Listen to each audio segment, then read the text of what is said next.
Bernadette Bayeux. Et oui, c'est bien toi qui, en 2018, tu t'en souviens, à Bruxelles, tu m'avais présenté. Donc, c'est tout ce qu'on échange de procès.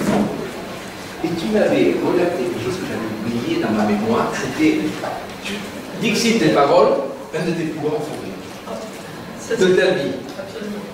Alors, moi, j'étais sérieux, j'étais dans le stress, et je me dis, je me souviens de toi, devant tout le monde, tu m'avais fait le plus grand fou rire de ma vie. Tu avais relaté qu'on avait eu ensemble à Séville en 2004, avant-hier donc, un fou rire au Congrès international de l'IBA, et moi j'avais présenté un atelier sur l'odeur, et on s'était trouvé, il y avait une réunion, on s'était pris la tête, on se regardait, c'était un anglais, il savait on est sorti, on a attrapé, on ne pouvait plus s'arrêter, on se promenait. Oui, le long de l'odeur. Tout au long de la préparation de ces journées, l'ensemble des collègues qui sont ici, et même ceux qui ne sont pas là, ont dit tu travailles sur la voie, il faut faire venir Bernadette Bayeux. C'est la spécialiste en la matière. Donc, quoi de plus naturel de finir nos journées par ton intervention. Tu deviens ici, comme je t'ai dit hier soir, le dessert de notre Hier, tu m'as dit quel type de dessert, je te le dirai après. À la question que je t'ai posée, comme j'ai posé à chacun des intervenants, quelle était la voix qui te touchait le plus? Voilà ta réponse. J'ouvre le guillaume. Jean-Constantin, quel plaisir d'anticiper, d'entendre me présenter à Marseille. Et quelle super idée ta question. Merci. Figure-toi qu'oubliant que je serais présenté, j'ai prévu de faire entendre un air traditionnel de gospel par Mahalia Jackson. Ah bah c'est une place.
À l'autre.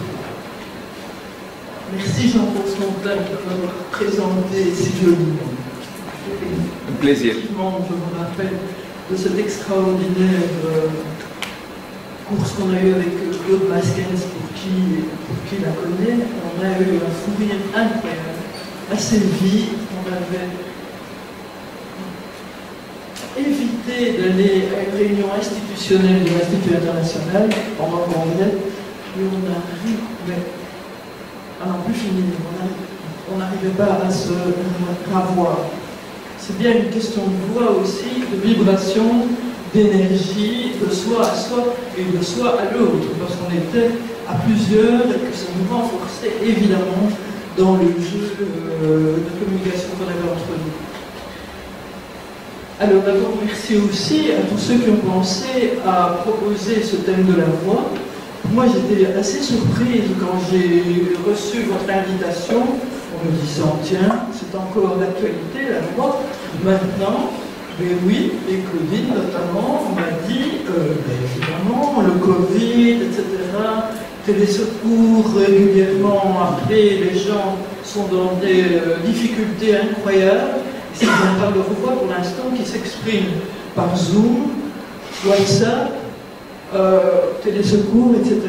Donc la voix est une réalité actuelle très importante à reprendre et à redécouvrir. Je me suis resituée dans l'ensemble des éléments théoriques que j'ai appris depuis maintenant 40, 50, pratiquement 50 ans. Et donc, ça me repousse assez loin dans les travaux que j'ai produits au fur et à mesure depuis lors. D'abord, je voulais vous communiquer ici, surtout en cette fin de journée francophone, moment où vous avez déjà entendu énormément de choses par rapport à la voix. Donc, il y a un certain nombre de choses que je vais répéter et peut-être situer de façon différente dans une perspective un peu différente, mais je ne peux que répéter un certain nombre de choses de ce que Loïc a dit, Jean a dit, nos invités lyriques ont dit, etc. etc. Je passe à Nick, etc. Je me suis demandé, moi aussi, qu'est-ce qui m'avait intéressé à ce point pour m'amener à travailler aussi longtemps et à me passionner pour la voix. Il est clair qu'une des premières choses, c'est que je suis née dans une famille où on chantait énormément. Mon père chantait beaucoup, maman chantait, je me souviens avoir été, alors que j'avais 6 ou 7 ans, admirer et écouter maman qui passait un examen au conservatoire, un examen de chant.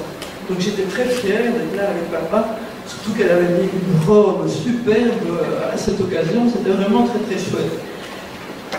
Parallèlement à ça, je n'ai pas eu seulement l'audition ou l'écoute de voix chantées dans ma famille, mon père étant quelqu'un d'assez autoritaire, colérique aussi.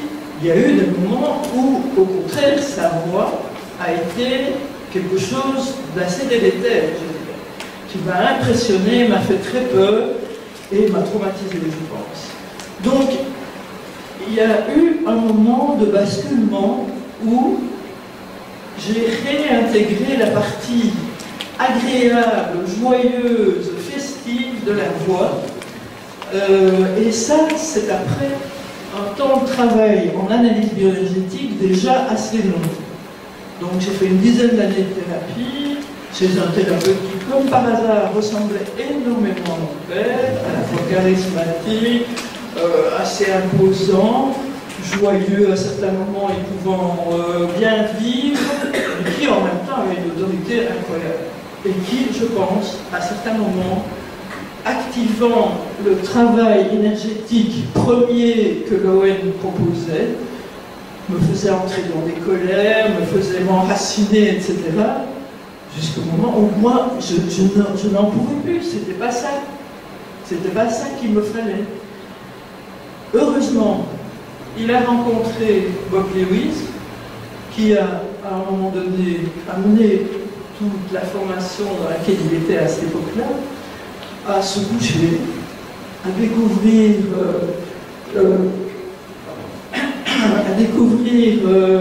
une manière de paterner, de materner, d'envelopper, etc. À partir de ce moment-là, j'ai pu me coucher, me réintégrer et donc avoir un soi beaucoup plus présent à moi-même. Mais ce qui a été essentiel pour moi, c'est le travail au Royal Théâtre. Je ne sais pas si certains d'entre vous connaissent ce groupe théâtral qui anime des groupes de voix à Malérargues, en Corrèze. J'ai été à plusieurs reprises là-bas et j'ai eu la découverte de ma vie. Ça c'est clair. À ce moment-là, j'ai pu réintégrer la question de la voix. Le premier atelier dans lequel j'ai été, c'était un atelier de 8 jours. Le dimanche matin, donc on avait commencé le samedi, le dimanche matin, Robert Harvey, puisque c'était lui l'animateur, nous pose la question: vous avez rêvé cette nuit? Je lui dit moi j'étais pour chanter, pour m'amuser, pour découvrir des manières d'utiliser la voix. Je me dis, où suis-je tombé? Et il est clair que très vite j'ai senti que l'émotionnel était présent, c'était lourd, etc., etc. Or, c'était ce que j'avais envie de fuir, absolument. Je trouvais jusque-là que l'analyse bioénergétique, ça commençait à suffire dans les pleurs, dans les cris, dans les larmes, dans la colère, des choses qui, pour moi, devenaient vraiment très lourdes. Et là, voilà qu'on recommence, j'y suis encore, et donc, après un moment, je me suis rendu compte quand même qu'il y avait une continuité et que ça amenait à un travail beaucoup plus intéressant de l'ordre de la voix et, le cas échéant, de la voix artistique. Par exemple, le travail que j'ai fait avec une des intervenantes là-bas, je ne sais plus à quelle occasion, dans quel atelier, a été, on m'a dit, fais un peu un son nasillard, monte un peu dans ta voix de petit enfant.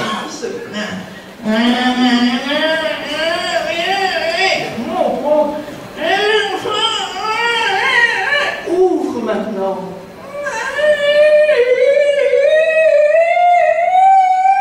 Est-ce que tu entends les sons que tu fais?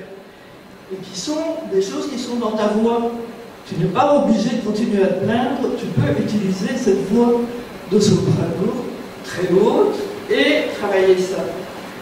Pour moi, tous ces éléments-là ont été des révélations, parce que ce que je ne vous ai pas encore dit, c'est que dans ces ateliers-là, on commence la première heure de la journée, c'est du travail corporel, uniquement du travail corporel. Il n'y a pas même de voix. C'est seulement après la première heure, quand le corps est échauffé, tous les mouvements possibles utilisés par l'analyse bioénergétique ou d'autres types d'ateliers sont présents. Et c'est seulement à partir de la deuxième heure qu'on se met à travailler la voix. La voix et la musique. Pardon, aussi. C'est suivant. Santé.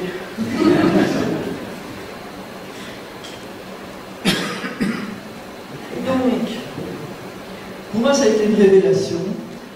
Enfin, quelque chose était plus léger, et enfin, je me rendais compte que j'intégrais quelque chose de ma vie antérieure, si je peux dire, avec mes parents, le chant, la voix, c'était essentiel pour moi. Et depuis, donc, à ce moment-là, j'étais notamment en travail universitaire, et donc, entouré de gens qui réfléchissent et qui pensent, je me suis dit, j'ai envie de mettre des mots là-dessus et de théoriser. D'où la thèse en analyse bioénergétique, en communication, que j'ai produite à l'époque. Au secours. Et donc, je me suis aussi demandé, en revenant vers vous, qui et comment je pouvais traiter ces aspects théoriques d'allègement par rapport à l'analyse bioénergétique qui jusque-là m'avait paru quelque chose de lourd, de pesant, de difficile, etc. Et j'ai découvert Winnicott. Winnicott, que vous connaissez probablement tous, ce psychanalyste anglais qui a parlé, je vais être très rapide, oui, je vois des gens qui sourient parce que je sais que tu aimes bien Winnicott aussi.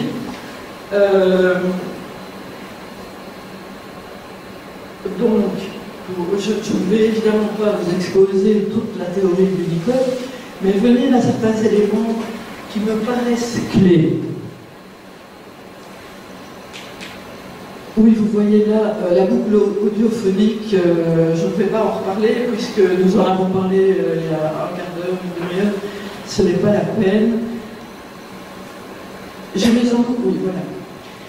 Donc Winnicott a eu une manière de présenter la psyché en considérant qu'il y a 3 étapes de constitution du soi. Vous savez qu'il a parlé du faux self, du vrai self. Pour lui, il y a 3 étapes. La première étape, c'est celle, et ça paraît évident pour nous, psychothérapeutes, psy, etc. Il y a l'étape de la fusion, la présence de la mère en contact constant avec l'enfant. D'ailleurs, à ce moment-là, Winnicott dit un enfant, un bébé, ça n'existe pas.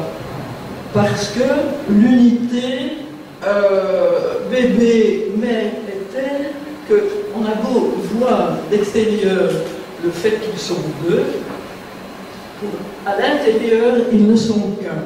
Et c'est progressivement que la différenciation va se faire par le passage dans ce qu'il appelle l'espace transitionnel, l'espace potentiel, pour arriver au moment de la possibilité pour l'enfant d'accéder au langage complet et donc être dans son soi réel, indépendant. En fait, il se fait que ces trois étapes, je vais assez vite, hein, ces trois étapes demeurent quand on interpelle la voix. J'ai découvert ça en lisant Marie-France Castarel, qui a écrit La voix et ses sortilèges et qui faisait un commentaire sur Winnicott. La voix est un élément qui transite. Pour l'instant, ma voix transite de façon acoustique d'abord, mais aussi vers vous, et va directement à votre imaginaire. Elle va travailler votre cerveau par le biais du passage dans l'oreille. Et donc, la voix a une caractéristique telle qu'elle est toujours en fusion avec l'autre. C'est évidemment quelque chose d'interpellant quand on veut penser la voix, alors que les philosophes actuellement parlent beaucoup de l'autonomie, de la personne, etc., etc. En fait, ce n'est pas possible.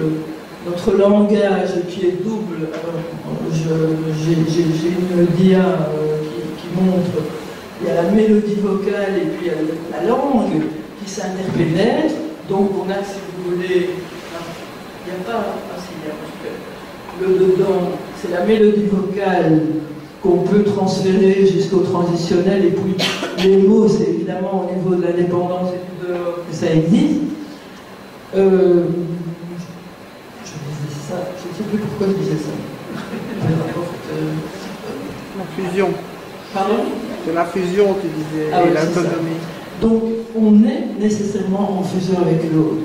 Vous, pour l'instant, et alors c'est aussi une caractéristique du son, c'est que le son est envahissant d'abord, vous êtes obligé de vous boucher les oreilles, de vous mettre, de vous en aller si vous ne voulez pas m'entendre pour l'instant, hein. Ou de, je ne sais pas, vous avez peut-être des systèmes de défense qui font que vous n'entendez plus, vous réfléchissez. En tout cas, ça va directement à votre cerveau et donc à votre imaginaire. On est dans une réalité tout à fait différente de celle du regard. Alors, la lecture corporelle, on peut objectiver un peu, surtout si on est plusieurs.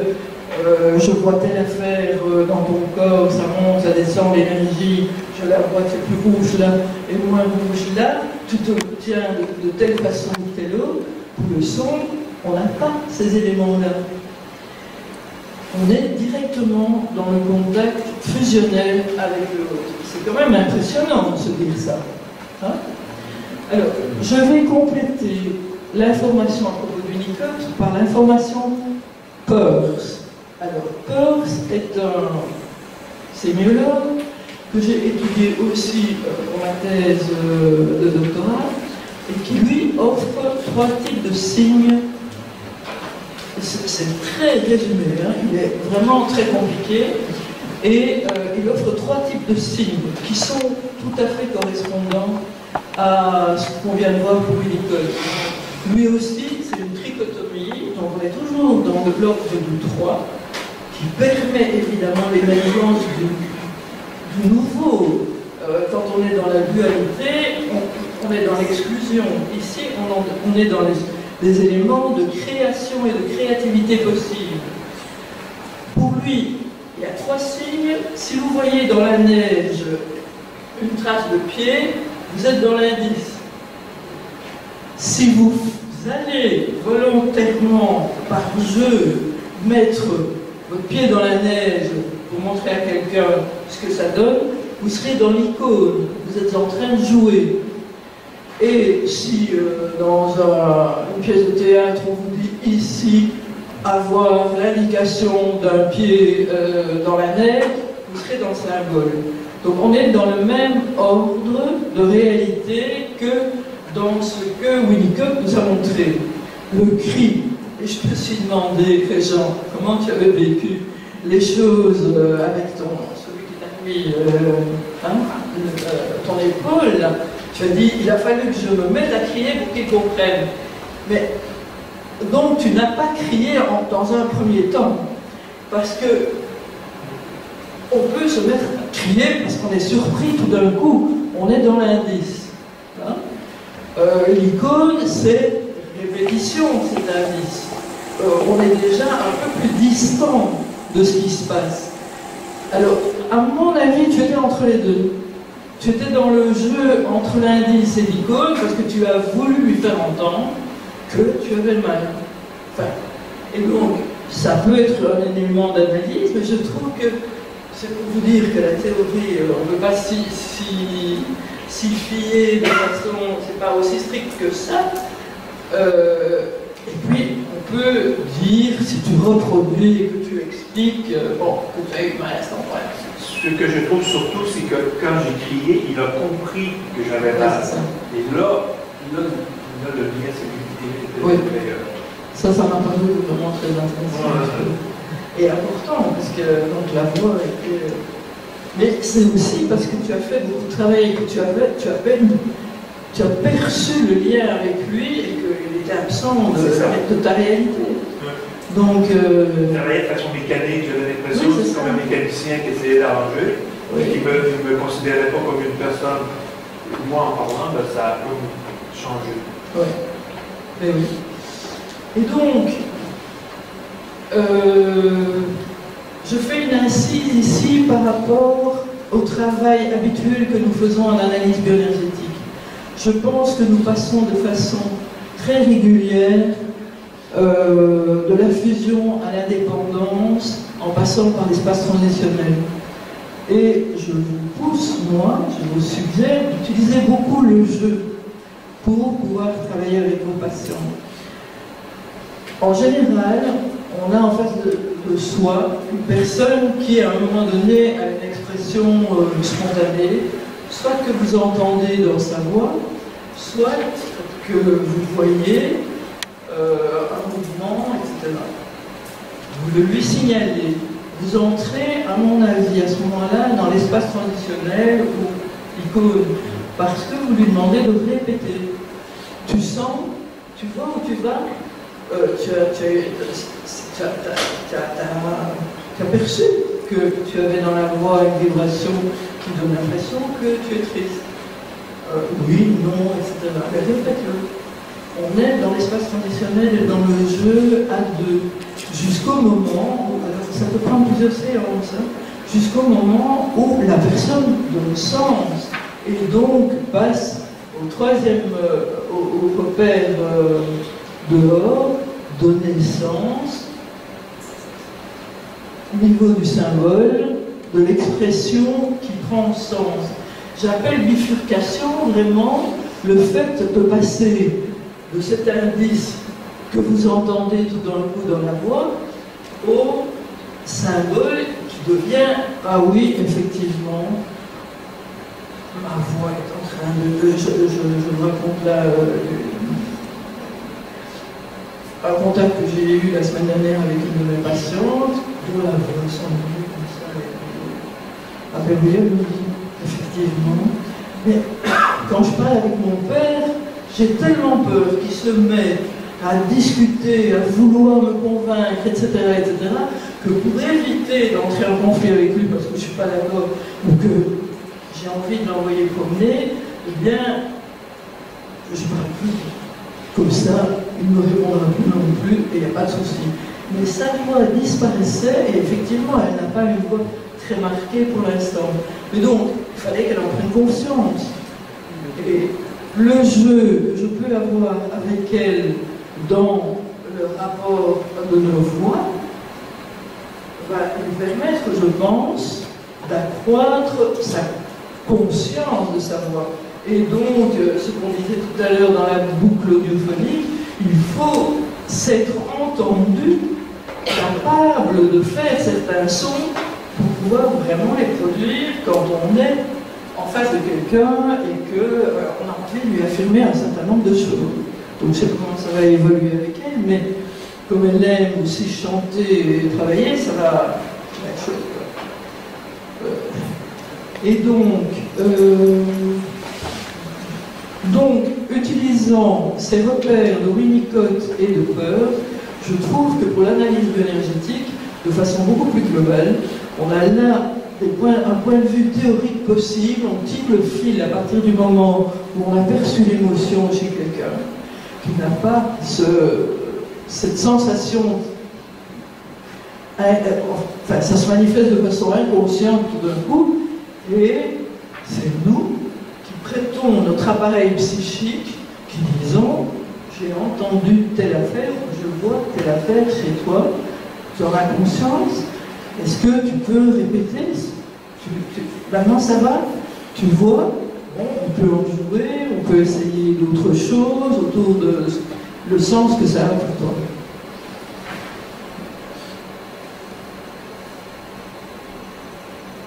Alors, parallèlement à tout ceci, un troisième personnage qui m'a paru très intéressant, et j'annonçais qu'on pouvait parler d'une sorte de caractérologie des voix, un peu dans le prolongement des cuirasses musculaires de Loël, et prolongement de Reich, évidemment. Fonagy, qui est un psychanalyste, je crois qu'il est psychanalyste, j'ai jamais pu savoir au moment, lacanien en tout cas, qui a fait une thèse dans les environs des années 70-80 sur la libre voix et le geste vocal, et qui a fait une analyse hyper fouillée avec des comédiens qui faisaient exprimer un certain nombre de choses. Cette hypothèse étant, les éléments pulsionnels passent dans le langage. Pour nous, ça nous paraît évident, mais posé par un lacanien, c'était vraiment, moi j'ai inversé complètement son hypothèse. Je dis évidemment, les éléments pulsionnels, l'émotion passe dans le langage parlé. Et c'est bien ça la difficulté qu'on a à entendre le tour de la voix. Alors je vous ai annoncé aussi que notre voix était nue, effectivement. On n'a pas besoin de l'habiller. Elle est tout habillée ou tout dénudée. Vous faites ce que vous voulez de ma voix maintenant, quand elle vous arrive dans l'oreille et que votre cerveau travaille. Je ne sais pas, mais vous entendez un certain nombre de choses qui est votre identité vocale. Vous voyez tous les éléments qui constituent notre identité personnelle sont aussi des éléments qui constituent notre identité vocale.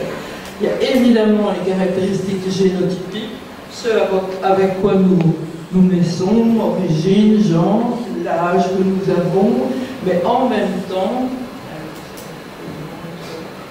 peut-être, les éléments phénotypiques, c'est tout ce qui nous arrive au cours de notre existence, et qui fait que nous allons avoir des identifications psychiques.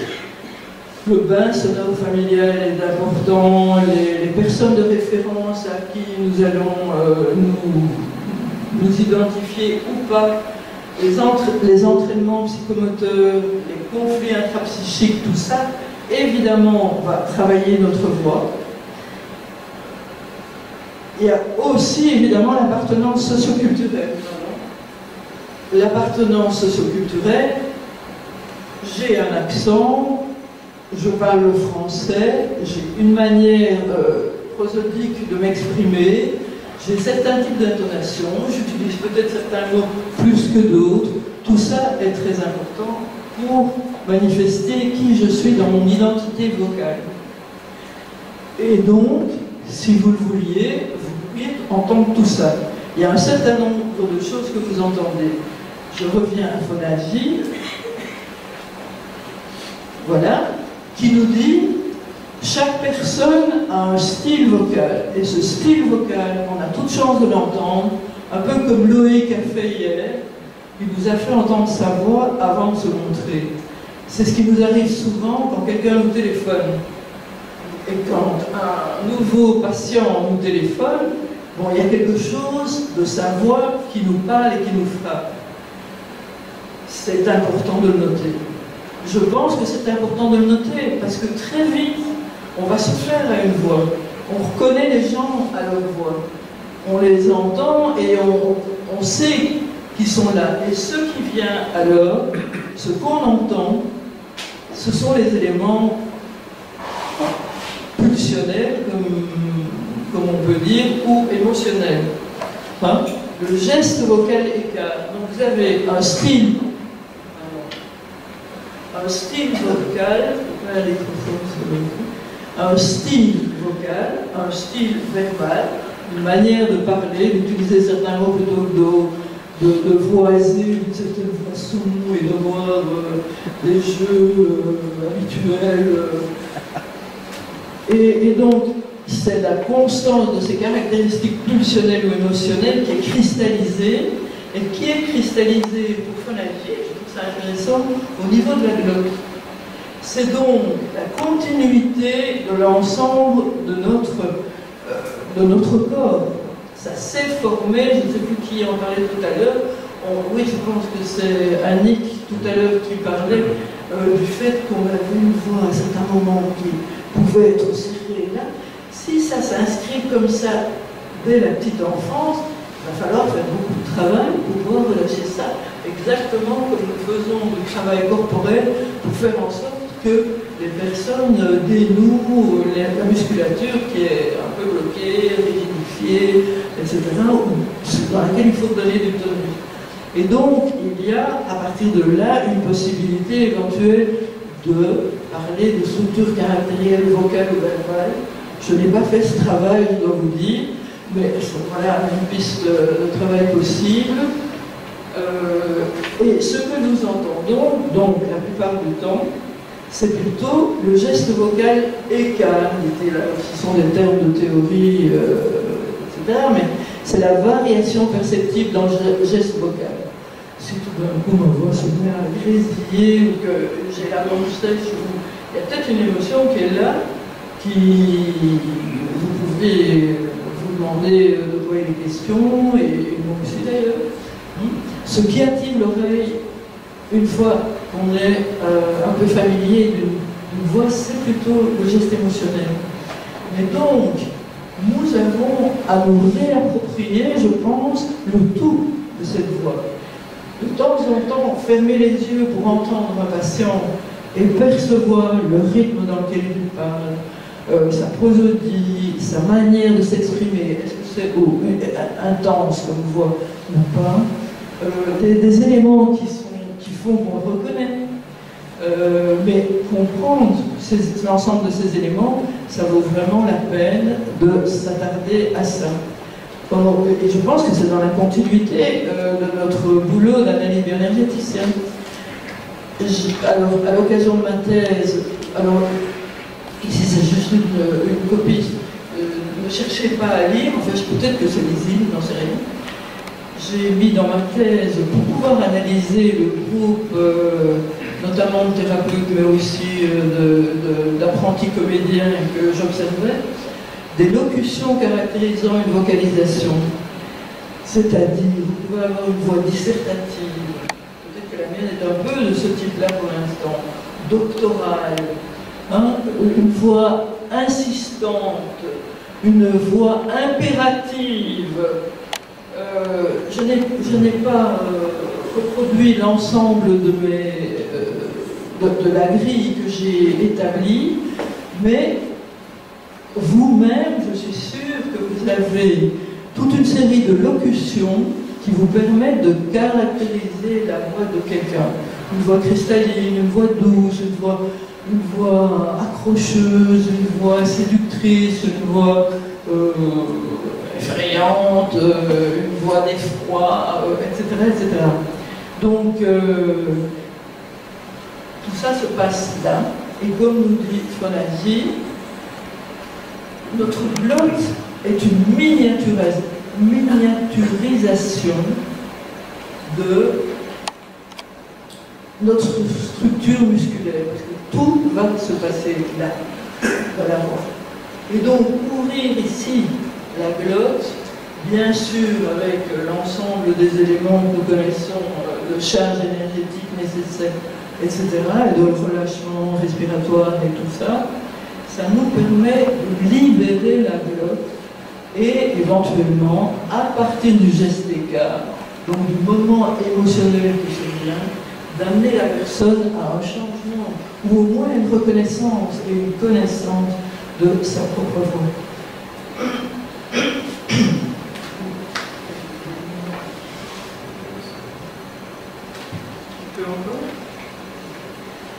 Oui, alors, par rapport à la voix nue,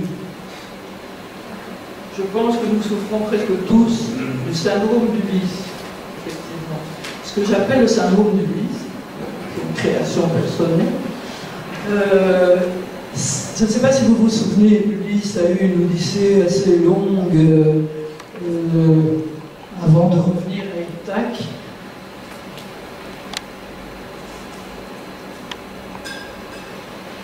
Il est passé par chez Circé. Circé, la magicienne. La magicienne qui avait commencé par transformer une partie de ses marins en pourceaux, en cochons. Hein? C'est heureusement qu'il avait envoyé donc en reconnaissance son copain Euryloque, qui lui avait senti le lion et s'est maintenu à distance de Circé. Et donc, Euryloque est revenu au bateau en disant à Ulysse, écoute, ça ne va vraiment pas, c'est pas ici qu'on doit débarquer. Ulysse n'a fait ni une ni deux, et il est allé trouver Circé, et il lui a dit, il n'est pas question que les choses se passent comme ça. Il avait rencontré entre-temps Hermès sur sa route, qui lui a dit, tu prends ton épée, et tu lui manifestes bien clairement qu'il n'est pas question qu'elle te transforme en quoi que ce soit. Ce qu'il a fait. Du coup, elle l'a invité à rester, il est resté 1 an, elle a évidemment retransformé ses marins en humains, ils ont bien profité de l'hospitalité de Circé, mais le rêve de Ulysse, après 1 an quand même, c'était de repartir à Ithaque et d'entendre les sirènes. Or, tout marin qui passait au large de l'île des Sirènes disparaissait dans les abysses profonds. Et donc, Circé lui dit, écoute, il n'y a qu'une solution.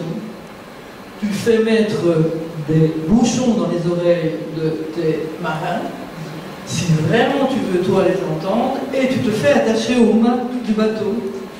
Et donc, dès qu'ils te verront t'agiter pour aller rejoindre ces extraordinaires voix qui te séduisent et t'embarquent vers les abysses, il faut qu'ils resserrent tes liens de manière à ce que tu ne t'envoles pas, quoi. Et donc, ils ont fait ça, et effectivement, Ulysse et ses marins ont pu passer au large des îles des sirènes, et apparemment les sirènes sont allées se perdre dans les abysses elles-mêmes, parce que tellement honteuses et furieuse d'avoir raté Ulysse, le grand Ulysse. Bref, si j'utilise ces éléments du syndrome d'Ulysse, je pense que nous sommes souvent dans la situation des marins où nous avons les oreilles bouchées par habitude, ou parce que nous ne pouvons pas entendre. Alors on peut parler de contre-transfert aussi. Hein. Dans le lien qu'on a, il y a des voix qu'on n'aime pas, ou qu'on n'a pas envie d'entendre, et on n'en a pas nécessairement conscience. Donc, en avoir conscience, c'est quand même très aidant. Et donc, du côté des marins, on est plus souvent du côté des marins que du côté d'Ulysse, qui entend tout. Alors, tout entendre, c'est vraiment très envahissant, précisément. Il faut vraiment être attaché à un mât pour pouvoir le faire, et je ne sais pas si ce n'est pas à ce point envahissant qu'on en exploserait. Mais ce que je vous ai montré, les caractéristiques de l'identité personnelle, je pense que c'était là. Voilà. Tout ça est audible dans notre voix. Toutes ces caractéristiques-là, hein, y compris les structures caractérielles, schizoïdes, orales, masochistes, etc. Mais là, il faudrait faire une étude pour être plus précis sur les sonorités produites par les uns et les autres. Un des éléments dont je n'ai pas parlé par rapport à ceci, c'est le contexte communicationnel dans lequel on peut se trouver. C'est sûr que je ne vous parle pas comme je parle à mes patients maintenant. Je suis dans une autre position de communication, dans un autre type de structure de communication, et donc c'est important aussi d'avoir la conscience du lieu où on se trouve et j'allais dire du cursus de sa propre identité. Là, je suis plus dans un repère. On parlait des éléments doctoraux ou de voix d'explicitation pédagogique, etc., que dans une voix qui se met en lien avec une personne que j'ai en thérapie et que j'écoute, que je répète ou que j'invite à répéter un geste sonore, vocal, etc. Ceci dit, je pense que j'arrive pratiquement à vous avoir manifesté l'ensemble des choses qui me paraissaient importantes.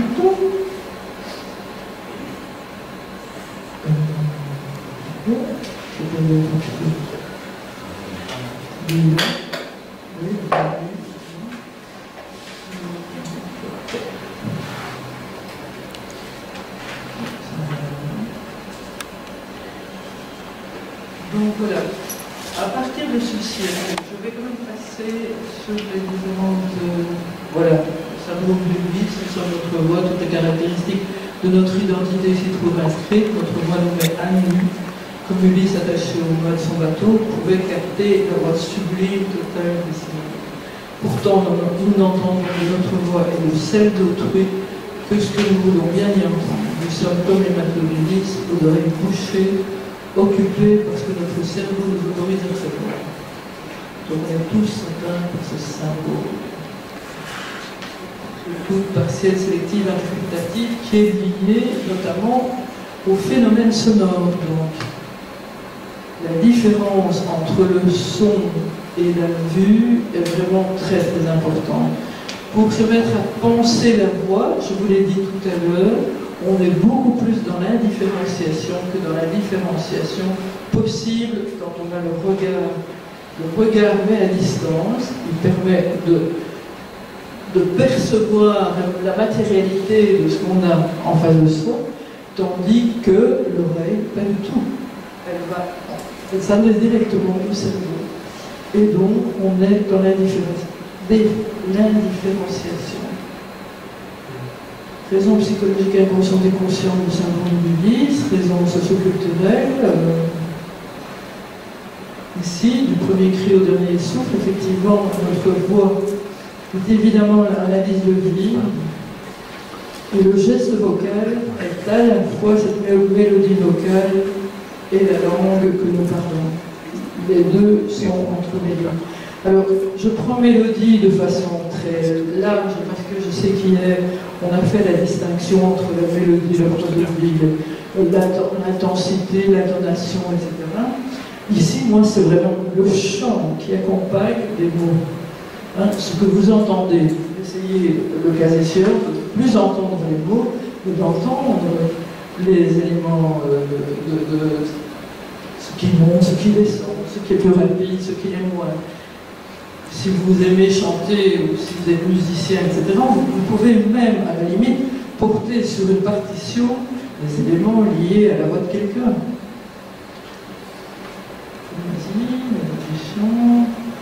Voilà. Alors, vous avez dit, la voix est présente à chaque instant comme expression naturelle de la vitalité humaine, évidemment. Elle est un outil de repérage émotionnel. Il est indispensable d'ajouter l'écoute attentive des intonations de la voix et de ses modalités d'expression dans la relation transférentielle pour compléter le diagnostic corps-lecture du corps. Et retrouvons donc les effets de surprise, que j'appelle moi les bifurcations émotionnelles, qui teintent la voix, alors on peut écrire teinter de différentes façons, de l'interlocuteur et notre oreille. Au fil de la thérapie, nous évitons au maximum le syndrome d'Ulysse. Et j'ai donc, en conclusion, quelques préconisations pour les analystes bioénergéticiens. Le terme préconisation devient très à la mode, donc, écoutons à l'aveugle chaque fois que nous pouvons. Je me dis parfois que les psychanalystes sont mieux placés que nous pour entendre ce qui se passe dans la voix. Ils peuvent repérer vraiment le niveau émotionnel de leurs patients parce qu'ils ne sont pas en face, qu'ils sont derrière, qu'ils sont à l'écoute. Mais bon, nous pouvons faire la même chose.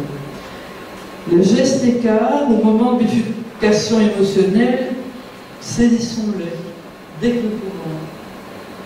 Attention à notre contre-transfert, ça aussi. Plus nous connaissons notre voix, plus nous connaissons les résonances des voix de nos familiers, mieux nous saurons ce qui nous plaît, ce qui ne nous plaît pas. Et comment nous réintégrer notre identité globale par rapport à ces voix. Alors, pour moi, je vous ai parlé de l'Unicode et de la manière dont la voix est redevenue, parce que je pense toujours au chant et au fait que dans ma famille, c'était vraiment un élément de vitalité évidente, la voix chantée en tout cas. Osez vous lâcher dans le jeu transitionnel avec vos patients. Chanter avec eux ou jouer de la voix, comme on a fait dans les ateliers hier, etc. Essayer des trucs, souvent ça plaît aux gens au début. J'ose pas, je ne vais pas montrer, je chante mal, j'ai la voix de ma mère, ça ne me convient pas. Et très progressivement, vous allez voir qu'on y entre facilement. Mais évidemment, il faut soi-même avoir peut-être fait quelques ateliers du genre qui libèrent, quoi, et qui nous permettent de jouer. Enfin, pour moi, c'est une évidence. Probablement pour certains, c'est plus évident de se mettre à danser, peut-être avec quelqu'un. Mais la voix apporte un élément complémentaire, même je dirais, on peut danser effectivement, mais la voix et le son, c'est encore plus. Il y a un truc qui passe encore plus. Quoi d'autre? Oser s'enchevêtrer avec l'autre et sa voix, comme les squiggles de Winnicott. Je ne sais pas si vous vous souvenez qu'il faisait un trait, il dessinait, il faisait un trait, un enfant ou un adulte faisait un autre trait et se créait une espèce de gribouillis. Ensemble, ça lui donnait l'occasion d'être en lien avec la personne et ils construisaient quelque chose ensemble dans cet espace transitionnel qui permettait la créativité pour l'un comme pour l'autre, parce qu'on est à ce moment-là ensemble dans une création commune et on amène la personne à réintégrer des éléments, on doit découvrir, parce qu'on se prête au jeu et donc on prête notre appareil psychique aussi pour que la personne puisse s'identifier à elle-même, avoir un vrai soi plutôt qu'un faux soi. Invitez la musique dans votre salle de travail, je pense que c'est très intéressant. Que ce soit vous qui proposiez, parce que vous trouvez que ça a du sens par rapport à la personne avec laquelle vous êtes, ou que ce soit elle qui vous amène de quoi chanter, s'entendre, etc. Ne pas oublier que la voix est portée par le souffle, et que dès que vous travaillez la voix, vous ouvrez la respiration. Et que nous savons qu'ouvrir la respiration, c'est ouvrir la voie à l'émotion en analyse bioénergétique. Donc, ça donne une piste de travail, un fil à tirer qui est vraiment extrêmement intéressant. Et souvent, quand vous faites vocaliser les gens, il est clair que leur souffle va beaucoup plus loin que ce que vous pouvez imaginer la plupart du temps. Ils ignorent qu'ils arrivent à faire un son extrêmement long et on n'est pas extrêmement surpris, en tout cas moi je me suis régulièrement surpris de la façon dont certains, une fois qu'ils sont compris le système, vont beaucoup plus loin que moi, dans une respiration longue, et du coup, ou bien c'est du plaisir qui se manifeste, ou bien c'est de la tristesse, ou bien la colère qui commence à se manifester dans le fond de la gorge, mais on est là au bord du travail, quoi. Voilà. Je pense que, oui, je pense qu'écouter les oiseaux, c'est certainement un élément qui doit pouvoir nous aider aussi à travailler. Et si vous avez un bureau commun qui est proche dans la campagne, avec des oiseaux qui souvent sont dans les arbres proches de mon bureau, mais je vais être beaucoup plus attentive à écouter les oiseaux avec une certaine impatience. Voilà. Je vous remercie.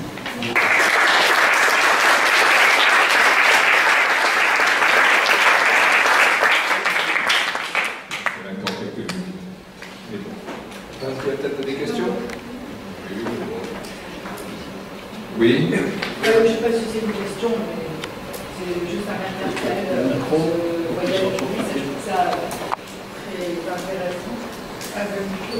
Les gens nous donnent parce qu'ils entendent pas la consulter aussi. Je parle très fort, ça va? Dans ce cas-là, il vaut mieux te lever. La voix. Oui, bon, parce que la voix, Allez, vas-y. tourner vers les interlocuteurs, c'est bien. Ok, je disais que ce syndrome du lys me semble très... Enfin, moi, ça m'interpelle beaucoup. Cette odyssée dans ce voyage. Et puis, effectivement, donc, qu'il veut écouter, mais quand même, il doit être attaché. Donc, et les autres, ils ne peuvent pas entendre, donc ils se bouchent les oreilles. Et c'est seulement à cette condition qu'ils traversent qu'ils peuvent aller vers autre chose. Parce que sinon, ils seraient tous bouffés au fond de la mer. Et donc, je trouve ça intéressant. C'est à quel prix, finalement, il entend, il a besoin d'être attaché. Donc, c'est au prix vraiment la vie ou la mort, si je puis dire. Et ce passage, il est puissant, je trouve. Et en même temps, il est aidé. C'est-à-dire, il est aidé au départ, il est prévenu. Et donc, c'est ce qui lui permet d'être attaché pour ne pas sombrer et de permettre cette ouverture vers autre chose, vers finalement continuer son voyage. Il est aidé par les dieux, si je me souviens bien, dans cette où on lui donne quand même des informations. Oui. Oui, voilà. Bien plus. Voilà. Oui, il a quand même des aides. Oui. Et il ose. Voilà, c'est pas tant une question, mais ça m'interpelle au niveau de, finalement, il y a quelque chose à la fois, dans ce que tu as écrit tout à l'heure, qui manifeste une, je ne sais pas si c'est de la violence, mais un choc. Un tel choc alors est-ce que ça revient aussi à entendre notre propre, ces voix externes, nos propres cris internes, quelque chose d'au-delà de nous-mêmes, qui fait que c'est une telle force qu'on a besoin d'être vraiment maîtrisé à la fois. Notre corps, il est un peu, là il est au mât, il est collé au mât du bateau. Qu'est-ce que je ne sais pas, enfin, moi ça me fait la présentation au maximum, c'est intéressant.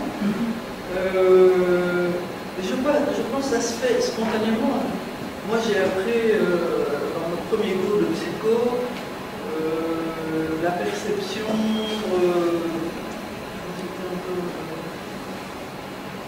on a une perception sélective, interprétative, et il y avait un troisième élément, mais qui fait que le cerveau de toute façon travaille comme ça.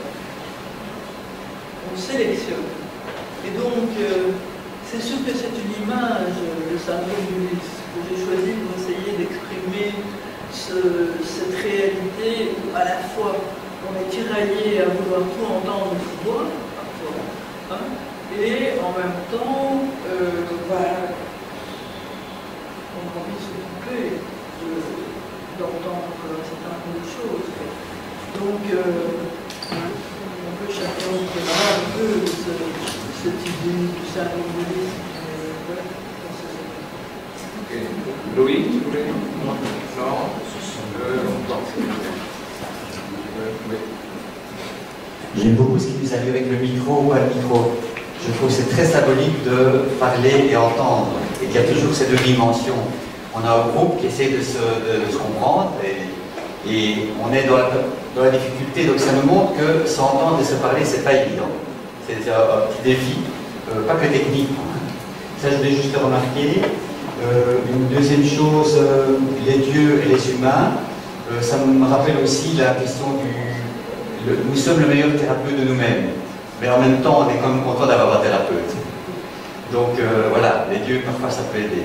Même si on n'est pas des dieux comme thérapeutes, mais il y a parfois le besoin d'un autre niveau que simplement soi-même, qui nous aide à explorer quelque chose. Et une troisième petite réflexion que je voudrais faire, c'est quelque chose en tant que thérapeute où moi j'utilise beaucoup le chant, j'utilise beaucoup la voix, et j'adore jouer avec la voix, c'est vraiment, tant d'ailleurs dans la thérapie individuelle comme dans le travail avec des groupes, c'est vraiment quelque chose de fantastique de mettre le jeu comme élément traditionnel entre les personnes. Et une troisième chose que j'ai ajoutée, je me suis rendu compte que le rythme était quelque chose vraiment d'intéressant, que pour, par exemple, initier du chant, simplement battre un rythme pouvait être, voilà, on commence, le patient à moi-même, ou avec le groupe, à battre quelque chose. Et il se passe quelque chose qui est sécurisant. Ça crée comme une sorte de soutien qui fait qu'une fois que ce rythme est là et qu'on marque ce rythme ensemble, il y a quelque chose qui peut venir, puis le patient va répondre. Moi je fais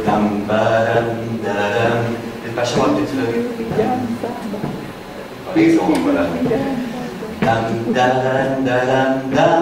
Allez-y. Mais oui, comme ça. Et ça vous donne un peu un espace pour le faire.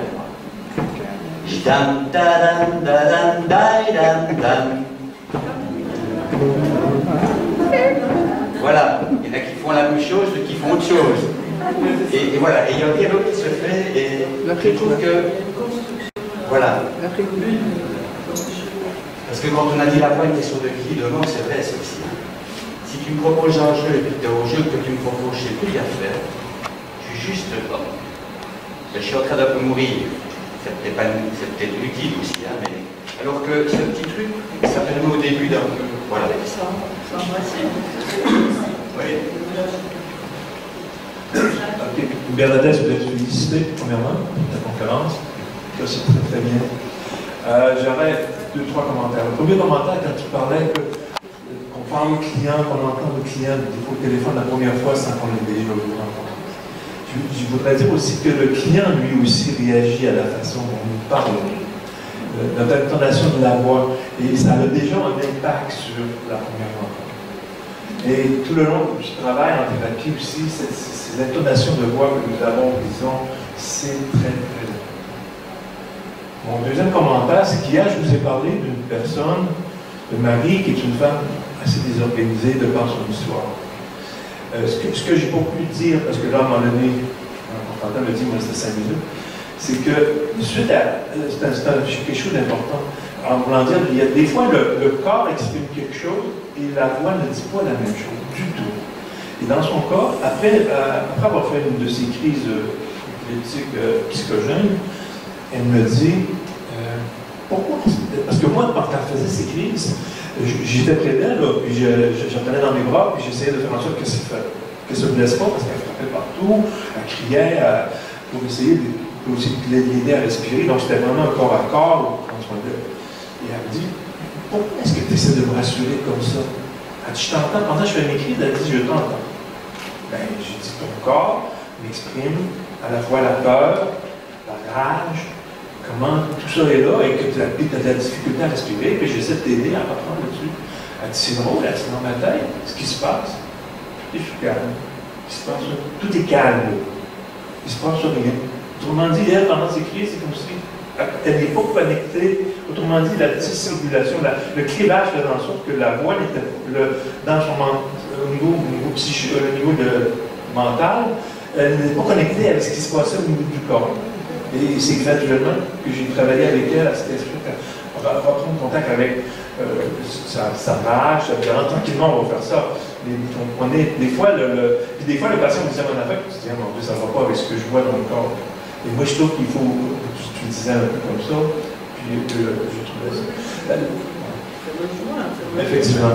Le dernier point, quand tu parlais de chanter, danser, etc., ou quand tu parlais du mouvement, moi j'ai un client qui dans le processus thérapeutique, il s'est mis à faire beaucoup plus de photos, de faire de la photo, et ça a beaucoup aidé dans le travail. C'est un monsieur que je vois aussi depuis 2 ans, 2 ans et demi, etc. Et ça a évolué beaucoup, puis il y a quelqu'un qui rencontre qui par Skype, qui lui aide à l'améliorer. Et on voit l'évolution de la thérapie. Et le fait qu'on discute, parce que moi je fais de la peinture depuis longtemps, donc ça a un lien un peu aussi avec la photo. Et ça, il adore ça. Quand on a des séances, ça fait tellement bien qu'on parle d'autres choses de nos problèmes, et de voir un peu ce partage qu'on fait, tout en restant dans le cadre thérapeutique. Merci. D'autres questions? Oui, un partage des fois qu'on n'entend pas. C'est-à-dire que je me rappelle d'une patiente qui, à un moment donné, dans le cabinet, me dit « J'ai des jumelles qui apparaissent dans le cabinet. » Et donc je lui dis « Qu'est-ce qu'elles te disent, ces jumelles ?» On n'entend pas. Qu'est-ce qu'elles te disent, ces jumelles? Et elle a commencé à faire parler les jumelles. Et je leur dis, quelle est la voix, est-ce qu'elles ont la même voix et qu'est-ce qu'elles te racontent? Et c'était des voix intérieures qu'elle osait dire dans le cabinet. Et donc on parle des voix qu'on entend, mais on a aussi des voix avec lesquelles le patient arrive dans sa tête. Et on travaille aussi avec cet espace-là, cet espace de fantasme qui peut être nommé et vécu dans le cabinet en sécurité, sans être jugé. Et il y en a une, j'ai dit quel nom elles ont, et je ne me rappelle plus la première, la deuxième c'était m'empêcher. Elle s'appelle m'empêcher. Et c'était vraiment les deux parts d'elle qui venaient au cabinet. Donc c'est aussi la posture qu'on prend nous en tant que thérapeute, de laisser venir ces voix intérieures. Que soit, c'est la dernière chanson de Stromae qui parle de ces voix intérieures qui me manipulent, ça me fait passer aussi à la symbolique du vice. C'est par quoi il n'est pas emporté, parce qu'il est retenu par le mât. Est-ce que le thérapeute est le mât qui permet d'écouter ces voix intérieures sans être emporté par ceux qui viennent travailler chez nous? Enfin, je voulais juste partager ces voix intérieures. On a tous là fait beaucoup de bruit et personne n'en a rien entendu. Et si on commence à parler de nos voix intérieures, je crois qu'on va faire beaucoup de bruit.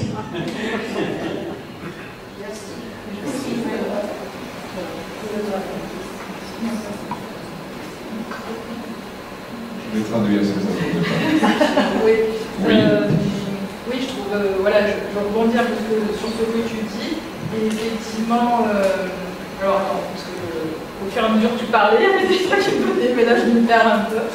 Oui, ces voix, donc effectivement le maître, enfin si je peux dire entre guillemets, notre maître intérieur, nos voix intérieures, qui sont plus ou moins maîtres d'ailleurs, sinon. Et puis celui extérieur, qui pourrait effectivement être le mât ou le thérapeute, mais et puis il y a la maman Circé qui est magicienne, et donc qui n'est ni l'un ni l'autre, et qui est quelque chose, je pense, dans la magie, enfin, au sens vraiment large du terme, hein, pas, voilà, qui est encore quelque chose d'au-delà de ces deux maîtres, et qui, je pense, cadre de la situation. Oui, moi je dirais qu'au-delà du cadre, même il y a quelque chose qui nous échappe dans quoi, quand, comment, va finalement, la personne va traverser quelque chose. Certes, il y a le cadre, sinon on ne fait rien, je pense, mais ensuite ce passage, il est aussi au-delà de nous et même de la personne. Et ça reste un peu dans l'inexplicable, je pense, mais c'est un point qui, je ne sais pas pourquoi, mais j'ai l'impression que c'est aussi très intéressant, enfin qui fait presque partie de nos foi de thérapeute, je peux dire, je ne sais pas, chacun à sa manière, mais voilà, bien peu au-delà, parce que même ce voyage de Lys, on peut l'interpréter de mille et une façons, mais malgré tout, il est au-delà, dans ses archétypes, dans quelque chose qui se pose tout simplement, il va au-delà de ces interprétations-là quand même. Non, voilà. Un jour, on fera des journées cliniques sur Lys. Ouais, c'est pas mal. Il y a encore peut-être des questions. Après, on est en train d'arriver voilà, vers la fin. Donc, on va aussi parler de... Vous allez pouvoir parler des journées. Oui, j'ai jamais posé la question des personnes qui entendent des voix. Alors moi, je n'ai pas ça dans ma patientèle, mais dans mon entourage assez direct. Et voilà, j'ai Thierry aussi, qui est mon compagnon, personne qui entend des voix, et il se pose souvent la question comment on a vécu avec ça, et qu'est-ce que c'est ce phénomène.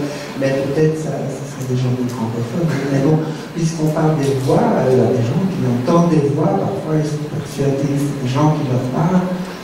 On a incendié ma maison parce qu'un jeune garçon entendait la voix cruelle de ma fille dans sa tête et il est venu bazarder des cocktails Molotov. Donc pour dire qu'entendre des voix, ça fait parfois des traumatismes et des à Ulysse, hein, c'est possible, mais voilà, il entendait des voix. Qu'est-ce que tu penses, Bernadette, de ça? Mais bon, on en parle, super dur. On arrête les questions, c'est pas Si j'arrive à répondre à cette question-là. Il n'y a peut-être pas encore de réponse. Mais j'aurais une réponse. C'est que quand on travaille avec des personnes désorganisées à la limite psychotique, quand je parlais, on ne fait pas une interprétation. Ce qu'on fait, on dit, ça me donne l'impression que, ou je fais l'hypothèse que, pour donner que, parce que la réalité peut être vue sous différents angles. Et eux, ils voient comme ça, comme si... Des entités. C'est ça. Ils parlent comme Jean Client qui est anti-vac, il paranoïa, tu sais, rapidement. Et quand on fait le travail corporel, le niveau de tension baisse énormément. Il arrête d'être dans ses idées comme ça. Mais c'est simplement, je l'amène, je dis, c'est drôle, moi, j'ai l'impression que ça se peut, je sais pas, peut-être que ça existe comme ça. Mais je te donne une autre vision des choses. Comme j'ai dit, chez toi, ce qui me frappe le plus, c'est ton niveau d'anxiété, de panique. C'est ce que j'ai dit. Ouais. Puis on reste comme ça, puis j'évite d'embarquer dans des histoires de délire. Parce que sans ça, si on commence à critiquer son délire, il sent qu'on ne le voit pas. Oui, oui. Puis ça ne donne rien. Fait que moi, dans ce temps-là, je travaille autre chose. Puis le client, il trouve ça intéressant. Tranquillement, il intègre un peu son histoire. Plein d'affaires. Et c'est comme ça qu'on va tranquillement. Excusez. Non. Tu veux rajouter quelque chose? Je pense que la première chose, c'est de ne pas juger, effectivement, le temps d'accepter cette manière de la personne de vivre les choses, et peut-être qu'elle entend des voix, effectivement, et plusieurs voix. Comme tu as dit, je crois que ta réponse suffit. Mais merci d'avoir été. J'ai moins d'expérience, à mon avis, que toi, d'une personne désorganisée de toute façon. Donc, oui, on peut parler, alors, effectivement, il y a les médiums qui entendent des voix, etc. Mais vous êtes avec ma petite... On entend des voix tout le temps. Pardon? Lucienne est très surprise que personne n'entende des voix. On entend des voix tout le temps. Il y en a plein de nos cabinets en plus. C'est pour une voix? Quand on se remémore des choses, quand on est dans le souvenir, on se rappelle la voix des gens. Donc les voix sont dans nos têtes de toute manière. Là. Et on continue, et dans l'idée, on passe aussi à la fin des journées. Donc vous pouvez aussi parler, avoir des questions sur l'ensemble, sur ce qui est passé hier, aujourd'hui, cette nuit, ou je ne sais quoi. Chacun sait quoi.